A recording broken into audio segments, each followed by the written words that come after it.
Rear naked choke, Jello Magsanya!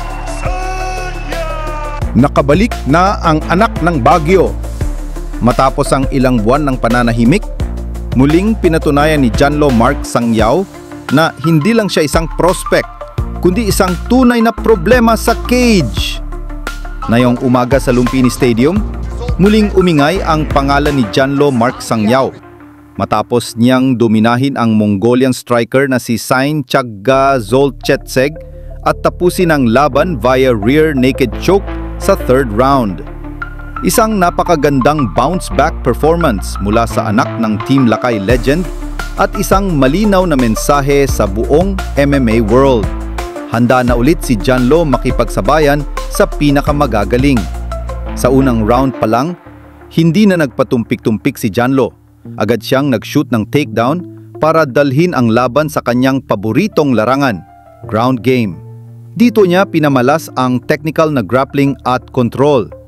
Muntik pa siyang makakuha ng armbar submission pero napakalas si Zolchetseg gamit ang kanyang brute strength. Pero malinaw na, si Janlo ang may control. Hindi takot, hindi kabado. Alam niya kung nasaan siya magaling at doon niya dinala ang laban. Sa second round, sinubukan ng Mongolian na ibalik ang laban sa kanyang teritoryo, striking. Ramdam mo ang tensyon habang inaabangan niya ang perfect timing para ipatama ang kanyang mabibigat na suntok. Pero sadyang mailap si Sangiao, hindi siya nagpapadali. At pagdating ng tiyempo, boom! Another takedown. Sa ground, umulan ng ground and pound mula kay Janlo. Pero bago matapos ang round, nabaliktad ang posisyon. Si Zolchetseg naman ang nasa taas at sinubukang gumanti gamit ang elbows at punches. Pero hindi sapat ang oras. At sa third round, dito na natin nakita ang tunay na grit ni Janlo. Tinamaan siya sa unang mga segundo. Malinaw na maganda ang simula ni Zolchetseg. Pero hindi natakot si Sangiao. Sa halip, humanap siya ng opening para sa isa na namang takedown. At doon na nagiba ang lahat.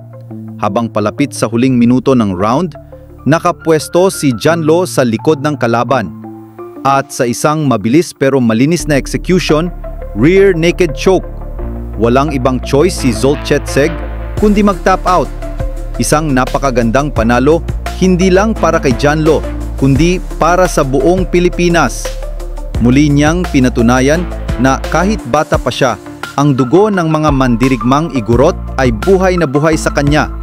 Congratulations Janlo Mark-Sangiao at sa Team Lakay sa buong MMA Pilipinas, isang panalo na dapat ipagdiwang. Tunay kang anak ng Baguio. Mabuhay ka!